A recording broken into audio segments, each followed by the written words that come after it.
Bleeding is the leading cause of preventable death after injury.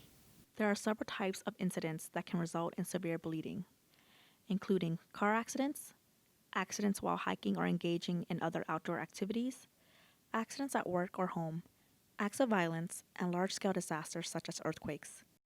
A person can die from blood loss in 3 minutes, so it is important that people know how to recognize and treat life-threatening bleeding.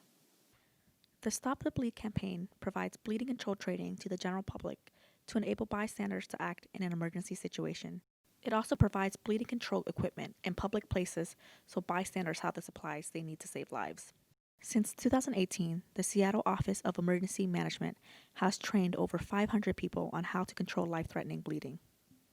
In 2019, OEM worked with the Seattle Parks and Recreation Department to install public access bleeding control kits at parks and recreation facilities. 30 kits were installed at community centers and other parks and rec facilities throughout the city, including pools and teen centers. Each kit contains one patient mover, a pair of scissors, gloves, dressing, tourniquet, blanket, gauze, and a marker.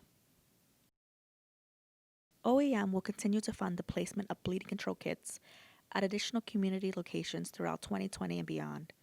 Look for bleeding control kits in public places and encourage your workplace, place of worship, and other places you spend time to invest in bleeding control supplies. OEM is not currently offering Stop the Bleed training due to COVID-19, but you can watch the additional videos in this series to learn the basics of bleeding control. Follow OEM on Twitter and Facebook to stay up to date on class offerings.